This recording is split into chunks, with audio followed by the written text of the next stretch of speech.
In today's video, I'm going to be giving you 3 tips for strength conditioning for boxing.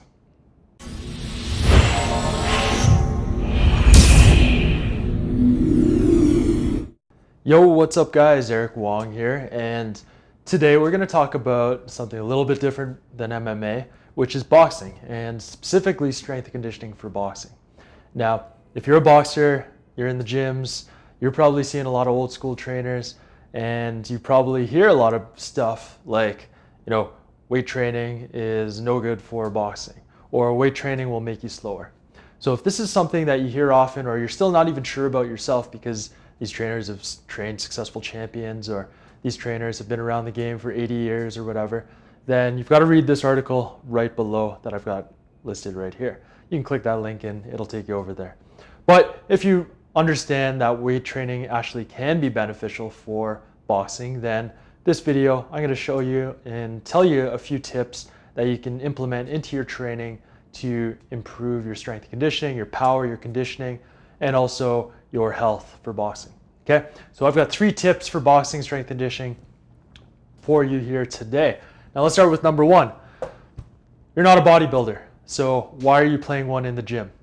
You are a boxer, you stand on your feet, you throw punches, you're not lifting a barbell slowly for 2 seconds up, 2 seconds down for 10 reps, resting for 30 seconds, doing it again, and then hitting angled bicep curls and then some other preacher bicep curl or something like that.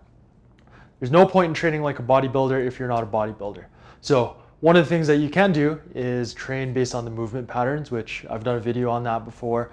Lunge, squat, bend, push, pull, and probably the most important for boxers is the twist.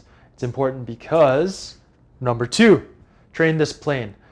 The transverse plane is what I'm talking about, and that's where rotation happens. So physiologically, or I guess mechanically, biomechanically, there's 3 planes of motion. We're living in this 3D environment right here. I can get in and out and all around. So there's the frontal plane of motion, which is this type of movement. You can do this along with me if you want. There's the sagittal plane of motion, which is up and down like this in front of you. And then there's the transverse plane of motion. And that's where all the power comes from. That's where your speed of your punches and the power of your punches comes from. So you've got to use exercises that train the transverse plane. Okay, things like wood chops. Some of my favorite exercises are medicine ball throws. I've been doing some medicine ball stuff here, playing with my balls. If you subscribe to me here on YouTube, if you don't, make sure you do. But playing with your balls, throwing your balls around, rotational movements, presses with rotation, one-arm movements, so one-arm presses, anything that trains the rotation ability of your body. So rotating the core, rotating the hips. You can't see my feet right now, but they're twisting like I'm dancing. Any of that rotation is good because you're encountering those types of movements in boxing all the time. Yes, you need your general strength exercises like deadlifts are awesome, pull-ups, things like that, but rotational types of movements are very important and they're often neglected, and they can take your game to the next level. So start to implement those exercises into your strength conditioning program. Finally, the 3rd tip that we're going to go through here, balance or die. And it's not as gruesome as I'm talking here. Balance or die is referring to balancing your muscles, balancing the demands of boxing so that you don't create an injury. What I'm talking about here is fight posture. Boxing stance, fighting stance, chin's tucked, shoulders are hunched, making your target area small. That is causing, or it is the same thing as bad posture, right? Shoulders hunched, chin down, head forward, like this, okay? We've got to balance that out. Otherwise, if our bodies get accustomed and stay in this posture all the time, and you start to move from this posture, you start to do exercises from this posture, this is putting a lot of stress on various areas of your body. In particular, the shoulder joint. When the shoulder is rounded forward like this, okay, so this is internal rotation, my arm is rotated in, and scapular protraction, which is my shoulder blade coming forward here, okay? If I'm walking around in this posture, this hunchy, bad posture, thoracic spine rounding as well, this is putting a lot of stress on my shoulder whenever I use the muscles here, because the shoulder, the head of the humerus, the arm bone here, is too far forward in that joint, and it's going to bang against the capsule, and it's going to all the muscles around here are not at their optimal length. So there's going to be problems with respect to the capsule and the joint and the ligaments.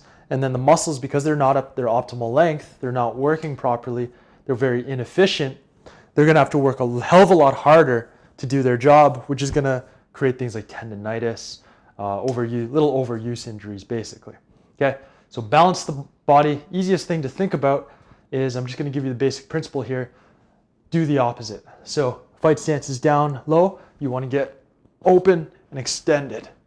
Up, pulling the muscles back, rows, external rotations. When you throw a punch, you internally rotate, you turn the fist down and in. So you want to do the opposite. Okay, face pull, awesome exercise for that. Any type of rowing movements that pull the scapula, the shoulder blades back like that. Any type of external rotation type of movements, and opening up, stretching the chest, mobilizing the thoracic spine from there to there. So I'm not like that. Okay, and practice that. Good posture. Feels good, looks good. You know, walk around like this. Look like a guy with confidence. Okay, so those are my 3 tips for strength conditioning, for boxing, the great sport of boxing. Now, if you're interested in more, I'd like you to check out my webpage on the next page here. And it's where I describe some more principles, some more tips, and also outline a program, a 2-phase program that'll help you be in fight shape, whether you're 4 weeks out or 12 weeks out. And I'll talk about all that on the page after you click the link. All right, guys, thanks for checking it out, and I will see you soon. Peace.